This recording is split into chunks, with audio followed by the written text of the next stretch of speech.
Back once again for the renegade master. Back once again for the renegade master. Back once again for the renegade master. Back once again for the renegade master. Back once again for the renegade master.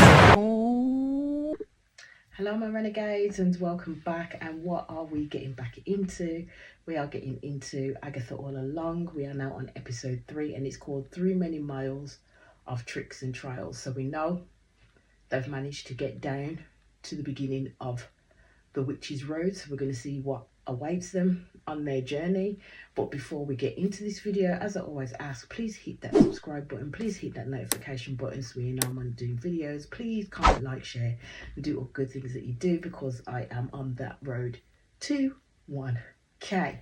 So let's get into this video, shall we? So as you see, they're all on the start of this road or just about to walk down this road, and as they're walking, Mrs. Davies, aka Mrs. Hart, is claiming that she's been kidnapped. To be fair, yeah, she wasn't kidnapped because she went willingly, albeit she was manipulated by Agatha into believing she was going to a party, and literally when the Salem 7 came, she literally ran her ass down those stairs as quick as everybody else was running their ass down those stairs. So technically she didn't get kidnapped, but Agatha did lure her there under false pretenses, because Mrs. Davies, aka Miss Hart as she called her, shouldn't have been there in the first place, because she was not a witch that they needed, and Agatha knew this. Okay, so as time goes on, you see Mrs. Hart get really despondent and says, oh, I want to call the authorities. I don't know how she thought a phone was going to work down there, or she's going to get any type of self-service, but she decided to try. So basically, I don't think Miss Davies realises who she's surrounded by, that she's surrounded by some quite actual powerful witches as times go on. As you see in the episode, they are quite powerful in their own right. And basically, they all know that Agatha was being chased by something, not them. There's basically no love lost between all of these lot at all. And Team just appears to be just completely enjoying the trip at hand. So we know that the Witch's Road is filled with trials that they have to complete. So I was kind of wondering what will kind of come their way. So Lilia informs as they're going on that Agatha's issues now, especially with what chased them into the hole, is now their issue. So I don't think that they understand that there was something nefarious after Agatha. I think they know that something was there and coming for Agatha, but they didn't exactly know what it was. So I'm not too sure of what these witches are aware of in regards to Agatha and what she did in her past. Although Lilia did highlight upon it in the first or second episode, I think it was the first episode, when they went to go and get their coven together. But she didn't necessarily go into depth. Basically, she just knew that Agatha had a situation in the past with her kin and her ilk, basically. So as we know from the Witch's Road, basically it can only appear as a mystical forest. So as we first see them enter, it's like a mind-bending of landscapes, which is basically where the goddess of witchcraft resides. So the Witch's Road is the home of the goddess of witchcraft, as I've already mentioned, and also the home of Chaos, a chaos witch who acts as the partner with the goddess of witchcraft, but presents as an abstract being. Well, we sort of know that the Witch of Chaos was Wanda, aka the Scarlet Witch, when that revelation was provided to her by Agatha in WandaVision. So you never know, it could be the spirit of Wanda within this realm, and because I think they're always going to keep bringing her back into the focus as well. So what the chaos magic does, it helps the goddess to break the physical rules of reality.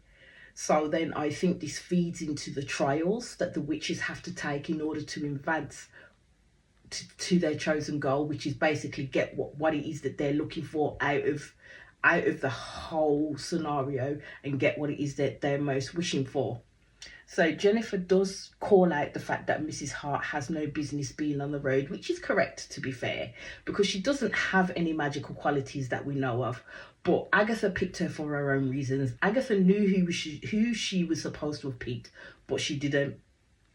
I do kind of know that within the Marvel universe, when it came to the Witch's Road, that the first person that I know of that did kind of go down this path was Wanda Maximoff.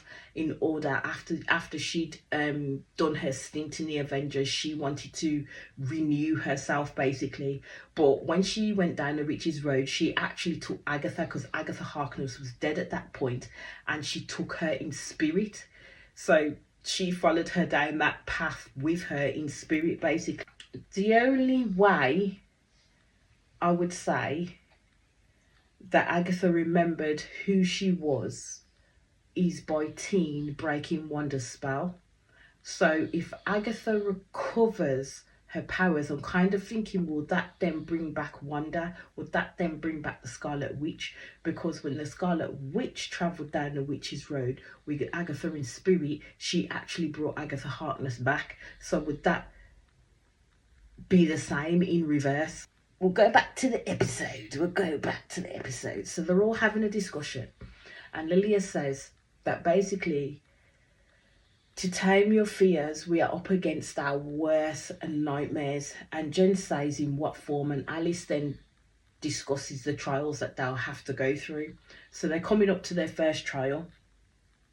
So they turn to Agatha for a view of what is to happen. So Agatha lets them know what's going to happen, because, you know, Agatha has been on this path before, so they're going to look for her for guidance. So it's one trial for each skill in terms of the witch. So Jen gets completely worried that they won't beat the trial without powers. But as Teen tries to explain that there'll be other ways that they'll need to try and build the trials, and basically he gives that emphasis on the crafts, less of the witch, but think of your craft basically in order to get yourself through that trials, because the only person there that has an absolute power right about now is Alice. All of the others don't have literally a power in that sense, except for Lilia, because she's a prophecy witch and a divination witch, but she doesn't have an actual physical power the way that Alice does. Agatha, we know her powers got drained, basically locked off by Wanda, and Jen, we know, was bound by someone who actually wasn't magical. But we get to know a little bit more about each of their stories. So Jen is basically asking who Teen is. And it was at this point that I was wondering, okay, so we know at the beginning he had this sigil placed upon him definitely by a witch, which was covering something. So each time he spoke, Agatha weren't able to hear him. So I kind of thought, okay, if he speaks who he is and his name to the others, I wonder if they'll be able to hear him, but Agatha still won't. So as Teen does say his name, again, the M insignia comes up, but you hear kind of like a mumbled, distant voice behind it. So it's Lilia who then turns around and says that Teen has been put under a sigil, basically. And so a sigil is a symbol used in magic that can have multiple meanings. But the most important one to note is that it's a symbolic representation, as it can represent a desired outcome from the practitioner, especially in chaos magic. And which witch held the chaos magic was Wanda Maximoff, aka the Scarlet Witch. So this is why I keep thinking Teen is Wiccan. But we'll continue. So Teen doesn't know what Lilia is talking about. So obviously Teen isn't aware that he has this insignia, this sigil placed upon him. So they look to Agatha, but she dispels some of the theory that it was down to her that placed that on him. She said no. I'm kind of confused because Agatha didn't pick up on the fact that he's had a sigil placed upon him. Although she arrogantly says that sigils are beneath her, I was like, but you've got no damn magic. And I can't believe that you didn't recognise a sigil at that point in time, even though Agatha believes it placing a sigil on someone is beneath her. So Alice continues to say that a sigil hides you from witch folk because only witch folk can see it, basically. And this again leads me more into thinking that this Teen is the Scarlet Witch's son. And maybe he's not there on that path, on that road to look for power, but more to resurrect his mother and how he can do that. So Jen, of course, decides to throw shade at Agatha about bringing a secret with her in Teen. Teen has a lot of questions, but will definitely get no answers at this moment in time. So Agatha has to convince her coven basically to keep going. So she turns to Jen and basically says what each of them are looking for on this path.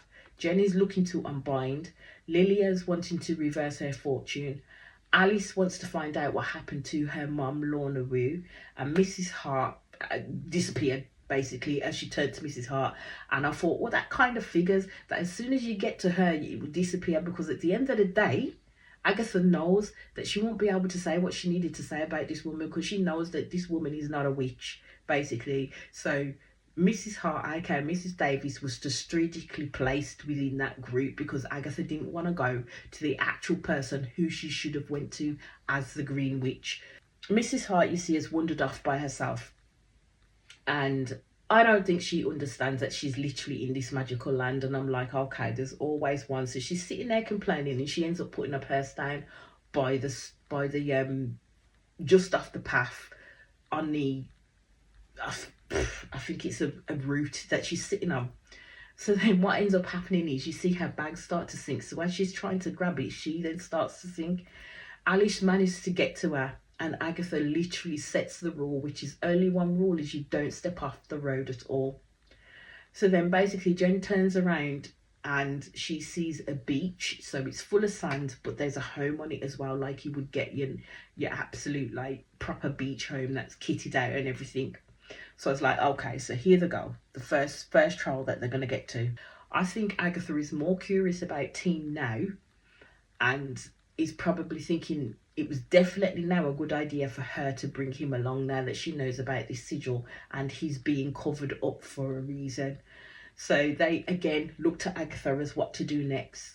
Like they hold Agatha as the High Witch in esteem, basically.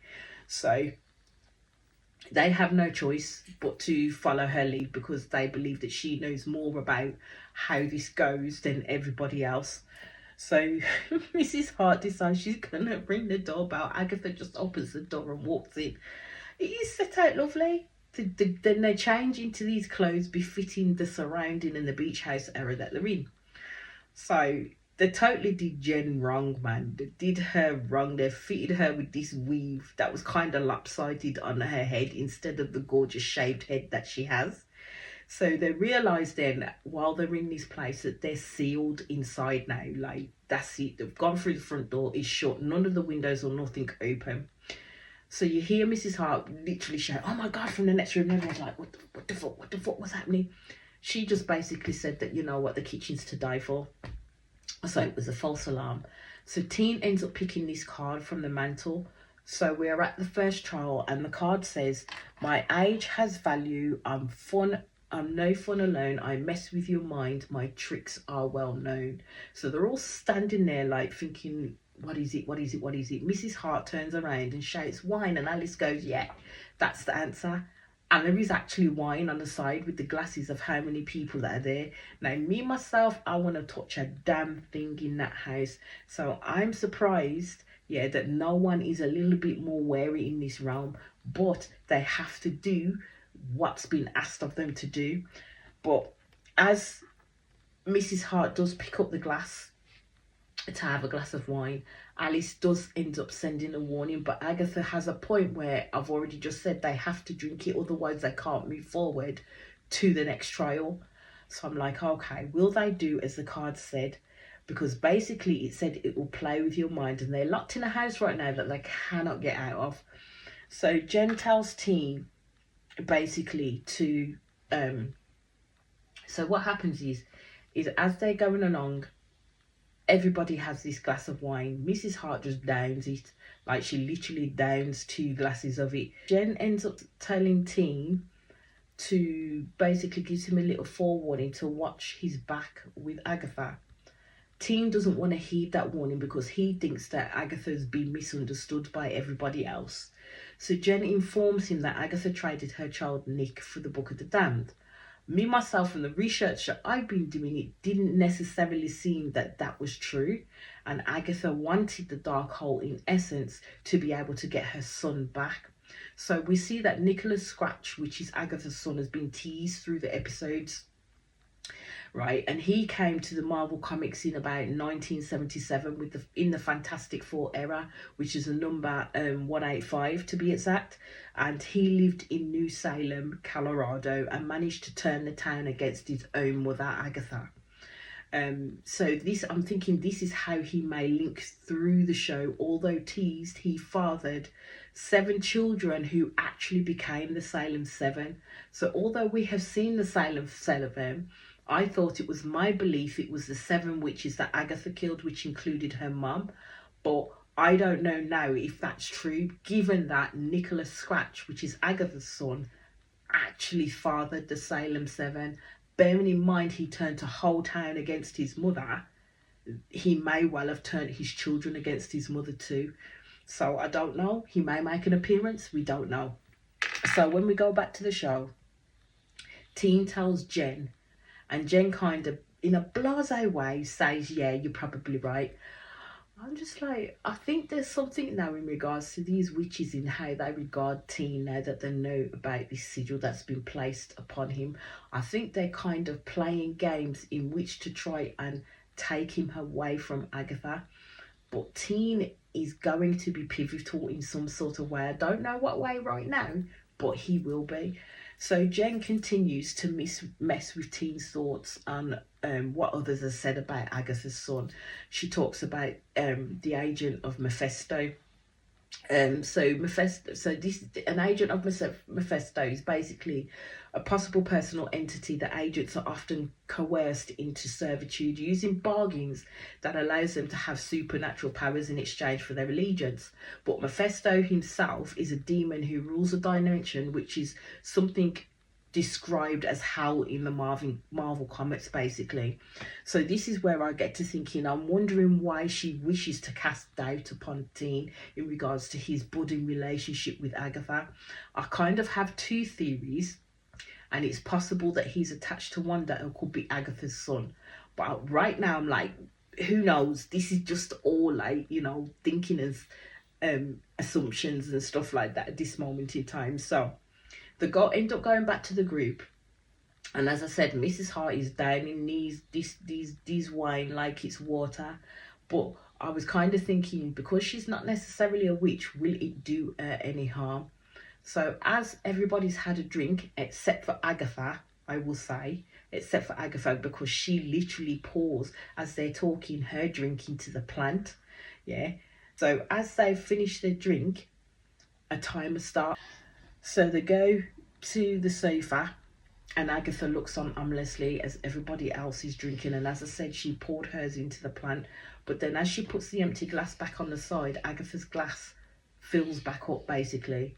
And I thought, Agatha, you aren't going to get away with this challenge at all, because all of you have to partake in this challenge in order to move forward. Otherwise, you ain't going to beat the timer. So Teen says to Alice, basically, so they're sitting there having this deep-filled conversation. So I'm thinking, is this wine starting to loose up Alice's lips, basically? So Teen does say to Alice in solidarity that a lot of things happened to him when he was 13 too, and this is why I'm saying, I swear he's leaning more towards him being Wiccan, but the clues are there, but we shall see. So Mrs. Hart is proper lucid, like she tripping basically. So she gets up and she talks about it's about drinking the blood of a virgin to get rid of some of the wrinkles, and she had her back to them at the time. She turns around, and my God, everybody looked at her and went, damn, Mrs. Hart looked like the witch from Terrorhawks, like full on. Her cheekbones and everything had puffed up. Her nose and her lips looked like she'd gone too many rounds with the filler machine. That's how bad it was.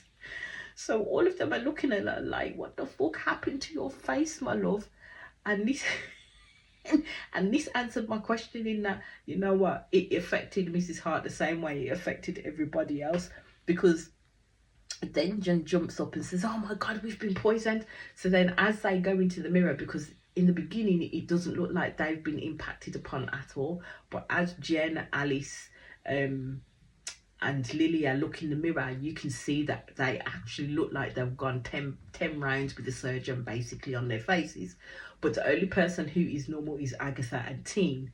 Teen, we know why, because he's underage, so they didn't allow him to have a drink, so he should have been normal. But the other person who should not have been normal was Agatha, because she should have drank the drink and she didn't. So basically, Jen then works out that the actual poison is called Ale's Wife's Revenge. So we can't forget that when the trials start to play, it plays to each of the witches' strengths, and Jen knows potions. So now it's then down to Jen to basically get an antidote for this potion, because she goes through and explains the different stages to this type of poison and what it will do. So Jen talks about the last part of the poison being death. And this is when Agatha tries to literally break free of the house and literally tries to smash the glass through. She manages to smash it, but doesn't smash it completely. And then she manages to run far enough away from them so they don't realise that actually she don't have the effects of it.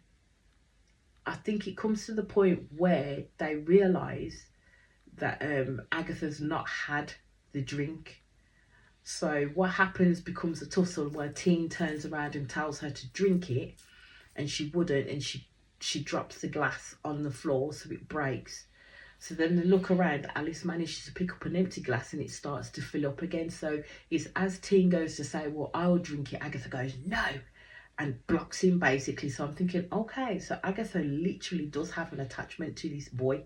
She is starting to have an attachment to this boy. So basically Agatha drinks the drink, and as she finished drinking the drink, you see Mrs. Hart get up basically and start to say, Wanda, I'm begging you, let him breathe, let him breathe. I was like, my heart was in my throat at this point, and then Mrs. Hart promptly passes out completely. So Agatha tells Jen that she needs to brew an antidote, and basically because the time is ticking, they need to get a move on with it. So Jen does tell them exactly all the ingredients that they need to get. So Tina and Alice go to this gym and they smell eucalyptus, and what they need is essential oils, which is frankincense. So Teen runs off and Alice tries to follow, but then what happens, Alice kind of gets stuck and she's like this in the middle of the room and then begins breathe fast. And as you see the door to the sauna, you see the lights are on and the steam is coming out where it wasn't lit up and there was no steam coming out. So I'm like, okay, so the hallucination has begun for Alice at this point in time. So as she opens the door, Alice disappears in the room, and then the scene cuts to Jen then at the sink, which she's going to use to remember for a cauldron. And then she remembers that she needs eye of newt, which is mustard seeds basically. So she picks up the mustard seeds in the pantry, and as she walks back out, the room changes, like they're underwater. You can see the hallucinations of the water like waves all around her, and there's this man like a doctor in doctor scrubs standing with his back to her. The hair stood up on my neck, and not gonna lie, because I was thinking, shit, what's gonna happen here? So when we see Agatha and Lilia walk back with their ingredients, because they've gone to pick up, well, they should have picked up au natural ingredients. It was all Jen's products. We knew there wasn't natural products in there, but they got what they needed. You see Agatha walk ahead, but she doesn't realise that Lilia has stopped, and Lilia's then faced with a young girl in what I would describe as like Tudor clothing, Yale English clothing, as I would call it, many centuries back. I was like, this shit is creeping me the hell out right about now. So this young girl speaks to Lilia in Italian and says, do you want to see? And I was like, no, love, no, we don't want to see. Although I knew we would, this young girl walks off. So it then flips back to going back to Alice in the sauna where we left her, and she sees her mum, Lorna Wu, sitting there. So don't forget that Lilia did say that at the start of the episode, each trial is them facing their fears basically. So this is what their hallucinations are about, is bringing out their real and actualized fears of experiences they've more than likely gone through and want to literally forget. So for Jen, this man turns, as I said, she's in the kitchen. Doctor, he turns and basically tells her that she's an inconvenient woman. Jen is scared to hell and back. So this doctor in Jen's vision appears to be the one who binds Jen's magic, but it's also an underwater theme, which could be when he tried to drown her, basically, which is a way that, drowning was a way in which to exterminate witches. And his words and the way he looked at her gave you a sense of foreboding. So Alice's vision is of her mom taking the poison that supposedly killed her, although the narratives do depict that Alice's mother was killed on the witch's road by a demon. Alice's mum is flicking a lighter and tells of her of Alice's grandmother, who she felt dying and how she felt when it happened. So she said now it was her turn, and she drank the poison basically, and Alice tried to stop her. With Lilia's vision, she follows the young girl to the back of the home and sees an old woman sat at the table, and a dark figure with a skeleton face approached from behind. And just as quickly as that is showing, you see Jen being forced underwater by this doctor. So then it flips back to Alice's mother screaming at her, "I can't protect you," which causes Alice basically to fall back and escape the room. So as we flip back to Jen and she flips up, you see water flip off of her, but she's not wet. Basically, it then flips to Lilia running out scared, and she bumps into Agatha, and she tells Agatha in Sicilian that they're all dead. So for Lilia, she was thrown back to Italy, as Lilia is a 450-year-old Sicilian witch and was run out of each place she passed through. So in Sicily, there was a wave of Italian witchcraft killings from 1850 to 1660. And her vision could feed into the brutal witchcraft killings, one of which was being buried alive. So you see flip back to Teen getting back to Alice, where he picks her up off the floor, and then Alice looks back at the sauna and it goes back to normal. So they head back to the kitchen, and basically Tina said he's found his frankincense. So as they come back to the room, each and every one of them are out of breath, basically shooting themselves. So you hear the glass start cracking, and Agatha asks what is that and goes to inspect it. So where she cracked the glass in the beginning, water is now starting to seep through, and they all can see this. So now they literally have a race against time in order to get this antidote completed and drank, because basically if the glass cracks, then they're all going to freaking be demolished, basically, because they're all going to drown. That's what's going to happen. Mrs. Hart is still out like a light, basically. So Jen then tells them the ingredients that need to be added in a specific order. So the music is building up and building up and building up to this tempo, and I'm sitting there on the edge of my seat like, oh my God, are they going to get it done? Are they going to get it done? So then as they put the ingredients in, the water turns pink, but Jen then needs to boil the water, and again, Teen comes to the rescue. He's quite handy to have around his team, basically. So as Jen says, everyone needs to pull a single strand out of the head. You conveniently at that point hear a baby cry, so I thought, okay, this is where Agatha's vision comes into place. So you see her walk towards like a baby's bassinet. So as she's walking towards it, the baby's crying even more, and you can see Agatha is literally distraught by this apparition. So as Agatha's at the bassinet, she pulls back the blanket, and you see the Darkhold, the book in there. So I was kind of thinking, could what Jen said to Teen be true, that she traded in her only son for the Darkhold? Or could it show, if she did do it, it was not a choice she wished to make? And this could be seen in the visceral reaction that Agatha gave in terms of the destruction that vision provided to her. So as she's moving back now, Agatha, and literally grasping at her neck going, Jen calls her name, and Agatha comes back to the room. So Teen asked her what she saw, and she says completely straight away nothing, because Agatha's not going to talk about that situation in the slightest. So all of them end up clasping hands together, and Jen tells them that they have each as they clasp their hands and she chants and stuff like that, they need to keep a clear mind, because they need the water to literally turn blue. At that point it was green instead of blue, and Jen was like, do you know what, I've forgotten something. And I'm like, at this point time is literally winding down, you have not got a lot of time. I think it was about 3 seconds at this point. So Jen panicked, and Agatha basically goes over to her, holds on to her, and even though she starts off with saying, you know how much I hate you, I thought, Agatha, come on, that's not going to help the girl. Do you know what I mean? She basically said the reason why she left Jen alone after all that time is because Jen was doing important work, and she tells Jen, you can be that witch again. She was giving Jen that oomph that she needed. She told Jen that they can take your power, but they can't take your knowledge. So Jen then remembers they need blood of a person who isn't tainted, which was Teen. Teen didn't look like he was ready to be giving up no blood to no one. But what happened is Agatha does what Agatha does. She grabbed his hand, sliced it open, and dropped the water. So the water changed how they wanted it. They each managed to drink, but the bloody timer was still going. So we're like, who hasn't had it? Who hasn't had it? Mrs. Hart. So they literally managed to get over to the table, drop the freaking drink down her throat, and the timer stops. So, and then the cooker, the oven opens up. Not many of them want to go in there because you know how majority of witches were killed by fire and stuff like that. They didn't really want to climb in the oven, but at this point they had no freaking choice because the water started to seep in, the windows bust out, and they had to get their asses in there basically. So they had no choice but to slide down this pathway to get back out onto the witches' road, which is what they did. So they all come shooting out.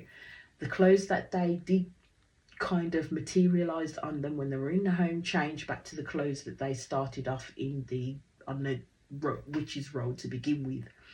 So then from there they managed to finish the first test, but they ended up losing one, which was Sharon, aka Mrs. Davies, aka Mrs. Hart. Basically she was dead when she came out of that, which didn't surprise me. And Agatha, being Agatha, turned around and goes, who's Sharon? Like, Jesus. But that is where that episode ended, and I'll be back in quick succession with the next episode. As I always say, please hit that subscribe button, please hit that notification button so you know I'm on doing videos. Please comment, like, share and do all the good things that you do, because I am on the road to 1k, and I'll be keeping it everything Agatha at this moment in time. I'm going to do some more episode of Love is Blind, and I do know that Love is Blind Habibi is coming on the 10th of October, and I'll be doing some of those episodes too. So keep it here for you, new. I can't even say my name. Anyway, peace out, my people. Bye.